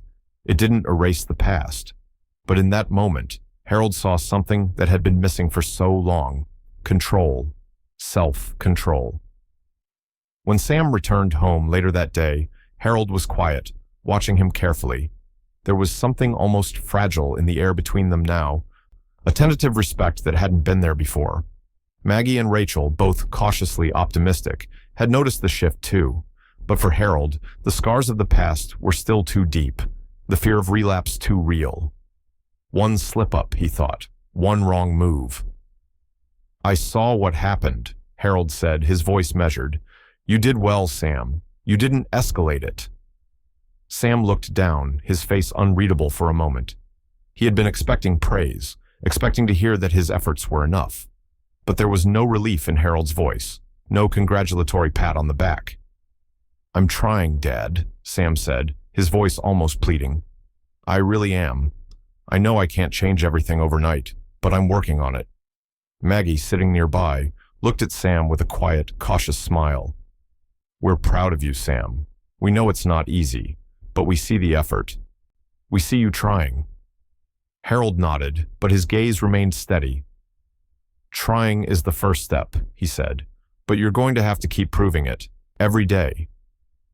Later that evening, as the family sat together, something shifted. For the first time, they weren't just existing under the same roof, avoiding each other's pain. They were starting to confront it. Harold and Maggie finally began to talk openly about the emotional neglect that had allowed Sam's behavior to spiral. They had never acknowledged how they had failed to set boundaries, how they had tolerated too much for too long, hoping that love would be enough to fix things. Maggie spoke first, her voice trembling slightly. "I thought if I kept loving him, kept protecting him, that things would get better. But I see now. I see that I enabled him. That we both did." Harold swallowed hard, the years of resentment flooding back. He had always tried to protect his family, but he had never known how to protect them from themselves. "I was afraid, Maggie, afraid that if I didn't do everything for him, I'd lose him. I couldn't bear the thought of him hating me." Rachel, who had been silent, looked up, her eyes filled with quiet understanding. "I get it now, Dad. I get why you stayed silent for so long. You were trying to protect us from Sam's anger. But it wasn't just Sam, was it? We were all afraid of facing the truth, of facing what had been happening, of facing us." Harold's eyes met Rachel's, and for the first time, he saw his daughter not as the child he had tried to protect, but as a woman who had lived through the same dysfunction, the same fear. He reached out and placed a hand on her shoulder. "I'm sorry, Rachel. I didn't mean to let it go on for so long." The conversation lingered in the air, fragile but full of truth. For the first time, the family was acknowledging the deep cracks in their foundation. It wasn't a moment of resolution. It wasn't a moment of forgiveness. But it was a beginning. The raw, difficult beginning of a healing process that would take far longer than any of them were prepared for. As the night grew quiet, Harold stood at the window, looking out into the distance. Sam was making progress, but Harold knew the path ahead would still be filled with challenges. The road to redemption was long, and it would be filled with setbacks. One wrong move, one moment of weakness, and everything could crumble. But as Harold stood there, feeling the weight of the past and the uncertainty of the future, he understood something important. Healing was a journey, not a destination, and in that moment, he was finally willing to take the next step. Sam sat across from his therapist, the room quiet except for the soft hum of the air conditioner. The walls were bare, save for a few abstract paintings, and the air felt sterile, distant. Sam's hands fidgeted nervously in his lap as he stared at the floor, unable to meet Dr. Lisa Cooper's gaze. His voice was barely above a whisper, but the weight of the words was crushing. "I don't know how to stop being angry," Sam admitted, his voice thick with frustration. "It's like I feel this rage inside me all the time, and I can't control it. I don't want to hurt anyone, but it's like there's this pressure building up. And then I just explode." Dr. Cooper nodded, her expression calm and patient. "Anger can be a response to pain, Sam. Pain that's been buried for a long time. You're not just angry at the world, you're angry at yourself. But you have the power to change that. It won't be easy, but the fact that you're here, means you're already on the path. Sam took a shaky breath, his fingers curling into tight fists before he loosened them again. I don't know if I can do it. I don't know if I can change. You're already changing, Dr. Cooper said softly. The fact that you're acknowledging your pain, that you're here talking about it, that's the first step. Now, we need to work on breaking the cycle of anger, resentment, and guilt. But it's going to take time. Sam nodded slowly, as if the weight of her words was sinking in. For so long, he had blamed everyone else for his anger, for the things he'd done. But now, in this small, sterile room, for the first time, he was starting to realize that he had to take responsibility, and that scared him more than anything. Harold sat in his own living room, watching as the sunlight slanted through the curtains, casting long shadows across the floor. He had seen the changes in Sam, small but noticeable. He was going to therapy, he was sober, he was taking responsibility for his actions. But still, the old scars, the betrayals, the years of pain, were impossible to ignore. Harold didn't trust easily, and Sam's actions had torn him apart in ways he wasn't sure he could ever fully heal from. I see him trying, Harold said, his voice low, almost to himself. But I can't just forget everything he did. I can't pretend like it didn't hurt. Maggie, sitting beside him, turned to him, her eyes filled with a mix of hope and concern. Harold, you don't have to forget. You don't have to forgive right away. But you're seeing the effort, aren't you? He's trying. He's really trying. Harold shook his head slowly, the weight of his own emotions clear on his face. I'm seeing it. But trust doesn't come overnight, Maggie. And I don't know if I'm ever going to be able to fully trust him again. Maggie reached out, placing a hand on his. I know, but we can't keep living in the past. We can't keep holding on to the hurt. We can move forward, Harold. We have to. For Sam. For ourselves. Harold didn't respond immediately. His eyes were distant, lost in thought. He wanted to believe her, but there was something deep inside him. A part of him that still held on to the past, still held on to the anger, the betrayal. It wasn't that he didn't want to forgive. It was that he didn't know how. Rachel had been quieter lately, her usual confidence and sharpness dulled by the weight of what she had witnessed over the years. She wanted to support Sam, wanted to believe that the changes he was making were real. But a part of her still felt the sting of the past, the years of manipulation, the outbursts, the broken promises. And it wasn't easy to just let go of all that pain. One evening, after a long conversation with her mother, Rachel sat alone in the living room, her mind racing. She knew she had to make a choice, but the weight of it felt unbearable. Sam was trying. She could see that. But was it enough? She picked up her phone and dialed a number, her hands trembling slightly as it rang. When Sam's voice came through, she paused for a moment, taking a deep breath. I'm not ready to forgive you, Sam, she said, her voice firm but calm. But I'm willing to give you a chance to prove that you've changed. You need to show us, not just with words, but with actions. You can't just expect us to forget everything, but you can show us that you're different now. Sam's voice was quiet, filled with both regret and determination. I will, Rachel. I'll prove it. I won't let you down again. Rachel didn't know if she believed him yet, but for the first time, she felt like she was setting the terms, not just giving in to the hope that things would get better. She was taking control of her own healing. Harold couldn't sleep that night. He lay in bed, the weight of everything pressing down on him. He knew he had to heal too. The past had shaped him in ways he hadn't fully understood until now. The years of silence, the years of putting his family second, had built walls around him, walls that kept him from fully being present, from fully trusting. The next morning, he picked up the phone and dialed Dr. Lisa Cooper, the same therapist Sam had been seeing. He had been avoiding therapy for so long, but now, after everything that had happened, he knew it was time to stop pretending, time to stop avoiding the truth of his own pain. I need help, Harold said when Dr. Cooper picked up.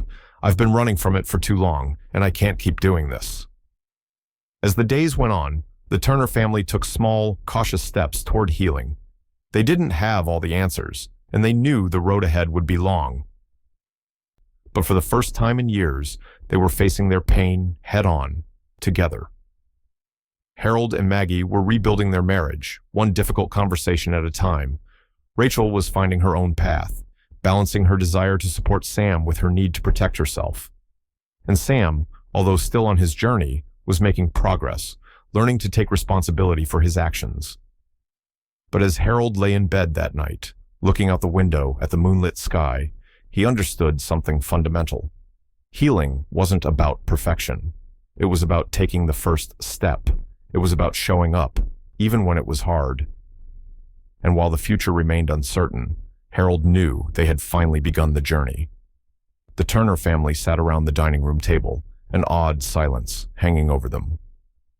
It had been years since they'd all gathered in the same room, years since they had been forced to confront each other, really see each other, for the first time in what felt like forever. The table was set, the food untouched. The clinking of silverware or the hum of small talk was absent, replaced by the weight of everything unsaid, everything still broken. Sam sat at the end of the table, his posture stiff, his eyes avoiding the gaze of those around him. He had been sober for several months now, working hard in therapy, trying to break the cycle of anger and addiction. But no matter how hard he tried, no matter how much progress he made, this moment, this meeting, was the hardest thing he had ever faced. The faces of his family, once filled with love, now held a distance that he couldn't bridge. He had caused that distance, and the guilt he carried was heavier than anything he had ever felt. "I know this isn't easy," Sam began, his voice cracking slightly. He cleared his throat, then looked at his family, his words tumbling out slowly. "But I'm here today because I need to say this. I've done things, horrible things, to all of you, and I can't undo the damage. I can't change what I've done." He paused, his eyes searching each face at the table, but he could hardly hold their gaze. "But I'm trying to change. I know it doesn't make up for everything, but I want to make things right. I want to rebuild. I don't know how." There was a long silence. Rachel's face was unreadable, her gaze fixed on her father. She had been through so much, witnessed so much chaos, and despite Sam's words, she wasn't sure she could just forgive him. She didn't know if she could trust him again. The damage wasn't just his. It was hers too. Years of being caught in the middle, years of watching the destruction without being able to stop it. Her voice, when it came, was quiet, but it carried the weight of everything she had been holding back. "I don't know, Sam," she said, her words deliberate, each one weighed with caution. "You say you're trying, but we've heard that before, haven't we?" Her eyes flickered to Harold, then back to Sam. "We've all heard you say you're sorry, and we've all been waiting for the actions to match the words. You're sober now, and that's something. But I'm not going to pretend that everything's fine. It's not. It's still not." Sam's shoulders slumped slightly at her words. It wasn't the response he'd hoped for, but it was the one he feared. "I understand, Rachel," Sam said quietly. "I know I've broken your trust. I don't expect you to just forgive me. I don't expect everything to go back to the way it was. But I'm here to show you I'm changing. That's all I can do." Harold had been listening silently, his heart heavy with the weight of the moment. The past few years had shattered everything he had believed about family, about loyalty, about love. He had been so angry for so long, angry at Sam for the damage he had caused, angry at himself for not doing more to stop it, for not standing up sooner. But now, watching Sam struggle to find his place, to find some sort of redemption, Harold knew that his journey was just as important. Healing wasn't just about Sam, it was about him too. "Sam," Harold said, his voice raw but steady, "I'm not going to lie and tell you that everything is okay. It's not. It's far from okay. You've hurt us. You've hurt me. And I've let that pain turn into anger, into resentment. For so long, I kept hoping you would change, that you would see what you were doing. But the truth is, I've been just as much a part of this mess as you have." He paused, his hands gripping the edge of the table. "I can't undo the past, and I can't forget the things you've done, but I can forgive you. I'm not there yet, Sam. I'm not going to pretend that trust is just going to magically come back, but I will try, and I'll be here as you try to prove to us that you've really changed." Tears welled up in Sam's eyes as he nodded, his throat tight. "Thank you," he whispered, his voice thick with emotion. I don't deserve your forgiveness, but I'm going to earn it. Maggie, who had been quietly watching, now looked at Sam with a mixture of sadness and resolve. I can't say it's all okay. I'm still processing everything we've been through, but I'm willing to try. I have to, for my own peace. I can't keep carrying the anger. I can't keep carrying the shame of what we let happen. Her voice faltered slightly as she looked at Harold, and for the first time in a long time, they shared a look, an understanding that wasn't there before.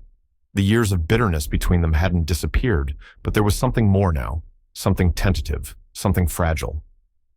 I know we've got a long road ahead, Maggie said, her voice quieter now, but I'm willing to walk it, with you, Harold, and with you, Sam. Harold nodded, though the weight of the years was still heavy in his chest. The anger had softened, but the scars would always remain. It's not going to be easy, he said, but we can't stay stuck in the past. We have to move forward, and that starts now. The family sat in silence, the weight of the moment settling between them. There were no promises of perfection, no guarantees of instant healing, but there was something else, something that had been missing for so long, a sense of hope, small but real. They weren't where they needed to be yet, but they were finally, truly, beginning the journey. And as the evening wore on, they knew that the road ahead would be difficult. It would be painful. But with every step they took together, they would rebuild, not just Sam, not just their family, but themselves. The house felt different now, quieter, softer, less tense. But the change wasn't sudden. It had been months since the family gathered together, each moment feeling like a fragile step forward. The cracks in their relationship still existed, hidden beneath the surface, but they were starting to stitch themselves together.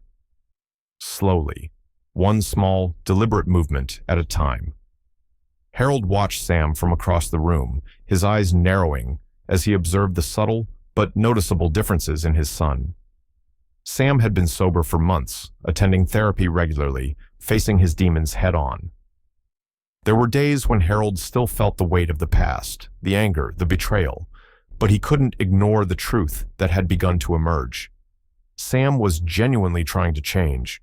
Harold could see it in the way Sam spoke, in his willingness to listen, to take responsibility.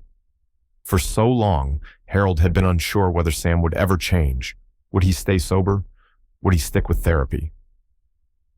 Would he continue to take accountability for his actions? But now, as Sam sat at the kitchen table, his shoulders squared and his expression serious, Harold knew that this was different. Sam wasn't trying to mask his pain anymore. He wasn't hiding behind excuses or deflecting blame. The anger that had consumed him for years was still there, but it was quieter now, more controlled. I'm doing the best I can, Dad, Sam said, breaking the silence, his voice steady but tinged with vulnerability. I know I've messed up. I know I've hurt everyone, but I'm working on it. I want to prove to you that I'm not the same person I was. Harold nodded slowly, his chest tight. It wasn't easy for him to let go of the anger, to trust that Sam's words weren't just another empty promise. But for the first time, he could see the change in Sam's eyes. There was a flicker of something that hadn't been there before. It wasn't just the words, it was the effort, the consistent effort. Sam wasn't perfect, and Harold didn't expect him to be. But this was a start. Rachel had been hesitant at first, uncertain whether she was ready to spend time with Sam again. The scars of their past were still fresh in her mind. The lies, the manipulation, the emotional roller coaster that had torn the family apart. She had forgiven Sam in her heart, but forgiveness didn't mean forgetting, and it didn't mean automatically trusting him again. But as the days passed, Rachel allowed herself to test the waters. Small moments at first, a brief conversation, a shared meal, an outing where the tension was still thick, but not unbearable. Each time she evaluated him, searching for signs of the old Sam, the one who couldn't control his temper, the one who lashed out at anyone who challenged him. But each time, she found him quieter, more self-aware, more patient. He was trying. And though her instincts screamed to guard herself, to remain distant, Rachel realized that if she wanted healing, for herself, for the family, she would have to let him in. Just a little. I'm still not sure, Rachel confessed one evening, her voice barely above a whisper as she sat across from her father. But I'm starting to see the changes, Dad. He's trying. I can't deny that. But I need more time before I can really trust him again. Harold looked at her, his heart full of empathy. He understood. Trust was a fragile thing, especially after all they had been through. But hearing her say that Sam was trying, that she was willing to see the change, brought a flicker of hope that hadn't been there before. Take your time, Rachel, Harold said, his voice quiet but resolute. I know it's hard. I know it's not easy to let go of the past. But we have to move forward, one step at a time, and you have every right to take as much time as you need. In the months that followed, Harold and Maggie found themselves navigating a new chapter in their marriage. Therapy had opened old wounds, yes, but it had also given them a new way of communicating, a new understanding of their own pain. They had both been complicit in the dysfunction that had consumed their family, and now, together, they were learning how to rebuild. It wasn't easy, it wasn't clean, but it was progress. Maggie had never fully understood the depth of Harold's pain, how he had been drowning in silence, how he had been torn between protecting his family and trying to keep things together. But now, as they sat together in therapy, talking openly for the first time about the emotional neglect that had allowed Sam's behavior to go unchecked, Maggie was finally beginning to understand. And Harold, for the first time, was able to voice his own hurt, to speak about the years of resentment that had built up. I was scared, Maggie, Harold admitted one night, his voice thick with emotion. Scared of losing him, scared that if I didn't do everything, if I didn't keep forgiving, I'd lose my son. I was afraid to face the truth. Maggie's hand reached out, taking his in hers. I understand, Harold. I understand now, and I'm sorry. I should have been there with you, instead of turning a blind eye. Small moments of connection began to take place in the Turner household. Nothing grand or dramatic, but steady, consistent signs that things were changing. They took walks together, went out for meals, had long conversations that weren't always easy, but felt like a step in the right direction. The past still loomed, heavy and unresolved, but there was something different now. The family wasn't fixed, but they were on the path to healing. They were trying, and that was enough for today. Harold knew the road ahead would still be long. It would still be fraught with uncertainty, with moments of doubt, with setbacks. But as he sat with Maggie one evening, watching the sunset paint the sky in hues of orange and pink, he realized something. For the first time in years, he could see the possibility of a future where the past didn't define them, where healing was possible, where they could rebuild not just the family, but themselves. And though it would take time, much more time, he was ready to take the next step. Sam stood in front of the mirror, adjusting his collar, a feeling of cautious optimism tugging at him. For months now, he had worked hard, attending therapy, keeping sober, starting a job, and immersing himself in community work. It wasn't much yet, but it was something. He'd begun mentoring younger men, those who were struggling with their anger, their own sense of worthlessness. He wasn't sure why they listened to him, but somehow his story resonated. It was raw. It was real. It wasn't a success story yet, but Sam could feel himself changing. The weight of his past was still heavy, but he wasn't running from it anymore. As he looked at his reflection, he saw a man he didn't fully recognize. He wasn't the angry, violent version of himself that had destroyed his family. But the journey was far from complete. Redemption was a distant goal, one that seemed both necessary and out of reach. He had taken steps, but the road ahead was long. There were still days when the old impulses, those familiar urges to lash out, to self-destruct, pulled at him. It would always be a battle, but he was fighting now, not just for himself, but for the family he had hurt. Meanwhile, Harold sat in his favorite chair in the living room, watching the sun set through the window. It was quiet, the soft hum of the house almost comforting now, a stark contrast to the tension that had once defined their home. His thoughts drifted back to the years that had led him here, the years of ignoring the signs, of trying to hold everything together, thinking that love alone would be enough to save Sam. There had been moments when Harold had questioned his decisions, when he'd wondered if he had been weak for not stepping in sooner, for not demanding change when it was clear that Sam's behavior was out of control. Could I have done something? The thought haunted him. But then, as he sat there, he realized something. He couldn't keep living in that regret. The family was where they were now because of the choices they had made, together. He had to accept that. He had to live with the choices, good and bad, that had shaped them. But for the first time in years, Harold was beginning to feel a sense of peace settle within him.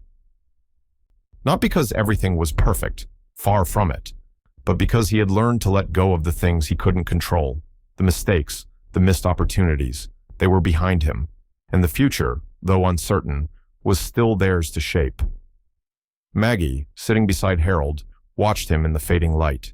She had been through her own transformation in the past few months. She had spent so many years justifying Sam's actions, believing that love would heal everything. But now she saw the depth of her own mistakes, the ways she had enabled the dysfunction. She hadn't fully understood Harold's pain until now, hadn't truly seen how her own denial had kept them both trapped in a cycle of unresolved hurt. Maggie placed her hand gently over Harold's, her voice soft but steady. "I see you, Harold. I see the changes you've made. I'm proud of you, and I'm here, really here, with you, through all of it." Her words, simple but honest, settled over Harold like a balm. The years of emotional distance, of unspoken resentment, felt like they were finally beginning to melt away. They had come so far, and though the scars would never disappear, the journey ahead didn't feel as daunting. They were working together now, really working together, for the first time in a long time. Rachel, too, had been working through her own personal revelations. Sitting in her room, reflecting on her conversations with Sam and the gradual shift in the family dynamic, she began to understand something that had eluded her for so long. She had been waiting for a moment of total forgiveness, thinking that forgiveness meant forgetting. But now, after all they had been through, she realized that forgiveness wasn't about erasing the past. It was about moving forward, with understanding, with acceptance of the flaws, her flaws, Sam's flaws, all of their flaws. She picked up her phone, dialed Sam's number, and waited for the familiar sound of his voice. "Sam," Rachel said softly, "I've been thinking. I don't know if I can ever forget what happened, but I want to believe that we can move forward. I want to believe that we can find peace, for all of us. But it's going to take time. It's going to take effort." There was a long pause, and when Sam spoke again, his voice was thick with emotion. "I'm willing to do whatever it takes, Rachel. I know I don't deserve your trust, but I'll earn it. I'm going to prove it to you." Rachel's heart tightened, but for the first time in a long time. She felt the possibility of hope, real hope, not for perfection, but for progress. And that was enough. As the weeks passed, Sam continued to work in the community, helping others who were struggling with issues similar to his own. It wasn't easy. It wasn't always well received. But Sam was persistent. Each time he helped someone else, it felt like a small piece of his own redemption falling into place. He was learning to be vulnerable, to own his mistakes, to face the consequences of his actions, not just with his family, but with the world around him. For Harold, Maggie, and Rachel, the path was still uncertain. They couldn't erase the past, and there were still moments of doubt, moments where the wounds flared up again. But they were all working, each in their own way, to create a healthier family dynamic. The road ahead was still long, but it was no longer a road they had to walk alone. Harold stood at the window that evening, the house quiet around him. The world was still uncertain, still full of unknowns, but for the first time, he felt peace in his heart. The family, broken and scarred, was finding its way back together, and that, he realized, was the first real step toward healing. But as he looked out into the fading light, something inside him stirred, a quiet, lingering question. Was the road to redemption truly complete, or were they just at the beginning of something deeper, something even harder to face? The Turner family sat together in the living room, the soft glow of the evening light casting long shadows on the walls. The atmosphere was quiet, almost serene, a sharp contrast to the tension that had once filled every corner of their home. In the years that had passed, they had been through it all, the betrayals, the emotional wreckage, the violence, and somehow, against all odds, they had found their way back to each other. Harold looked around at his family, Maggie sitting beside him, her hand gently resting on his, Rachel, her face now soft with understanding, and Sam, who sat a little further away, yet still present, his eyes reflecting the quiet gratitude he had for this moment. It had taken time, years even, but they were finally here, together. As he gazed out the window, Harold thought back to the day of the soup incident, the moment that had been the breaking point. It had been the catalyst, the moment everything had changed. But it wasn't just the violence that shattered their family, it was the silence that had followed it, the years of avoiding confrontation, of pretending things were fine when they weren't. Now, sitting in this room with them, Harold saw that the strength he had been searching for wasn't the kind he had thought it was. It wasn't about keeping everything together. It was about being honest, vulnerable. It was about admitting when you were broken and letting others help you heal. The healing hadn't been easy. It hadn't been fast. There had been days when they thought they couldn't go on, when the weight of the past felt too heavy to carry. But with each day that passed, each conversation, each painful step forward, the Turners had rebuilt their family. Slowly, piece by piece. And now, Harold felt something he hadn't felt in years. Peace. Not the absence of pain, but the acceptance of it. The understanding that healing was a journey, not a destination. The scars would always remain, but they didn't have to define them. Rachel sat across from Sam, her gaze soft, but there was still a lingering hesitation in her eyes. She had been holding on to something that had kept her from fully embracing the idea of forgiveness. The past had shaped her too deeply. The hurt, the betrayal, it had all left marks on her that time couldn't easily erase. But sitting here now, with Sam looking at her, waiting, she felt a shift. The anger she had carried for so long, the anger that had kept her distant, kept her from trusting, began to loosen its grip on her heart. "Sam," she said, her voice quiet but steady, "I've been holding on to this for so long, the resentment, the fear of being hurt again." She took a deep breath, steadying herself. "But I've realized something. Forgiveness doesn't mean I forget. It doesn't mean everything is okay, but it does mean I'm willing to move forward. It means I can start letting go of the past." Sam's eyes softened, a flicker of relief crossing his face. "I don't deserve it, Rachel. I know I don't. But I'm so grateful, so thankful for this, for you even being willing to try." Rachel nodded, her heart still heavy but lighter than it had been. "I'm not doing it for you, Sam. I'm doing it for me, for us, for this family." And in that moment, something shifted. The walls between them, built so high over the years, began to crumble, brick by brick, until there was nothing left but the fragile, raw honesty of two people willing to try again.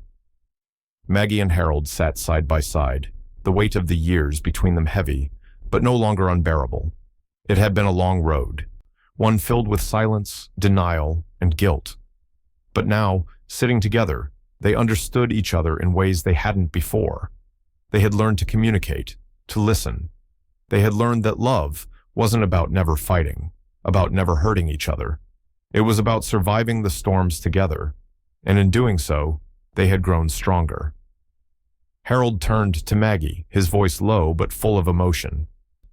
"I'm sorry, Maggie, for everything, for not being there when you needed me, for being so consumed with my own pain that I couldn't see yours." Maggie's eyes glistened, but her smile was gentle. "I'm sorry too, Harold, for shutting you out, for pretending everything was fine when it wasn't." She paused, squeezing his hand. "But we're here now, together, and that's what matters." They didn't have all the answers. Their marriage wasn't perfect, and maybe it never would be. But they had come through the fire together, and that was enough for them. The love they had once lost was still there, waiting to be rediscovered. The Turner family had come through a storm that had torn them apart, that had shattered their world. But they were still here. They were still standing. And now they were learning to rebuild, slowly but surely. As they sat together in the quiet of their home, The unspoken truth hung in the air. Healing wasn't something that could be rushed. It was a process, one that would take time, effort, and understanding. But for the first time in years, Harold felt hope.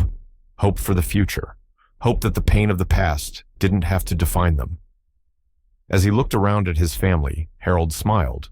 The future was still uncertain, but for the first time, he felt ready to face it. Together.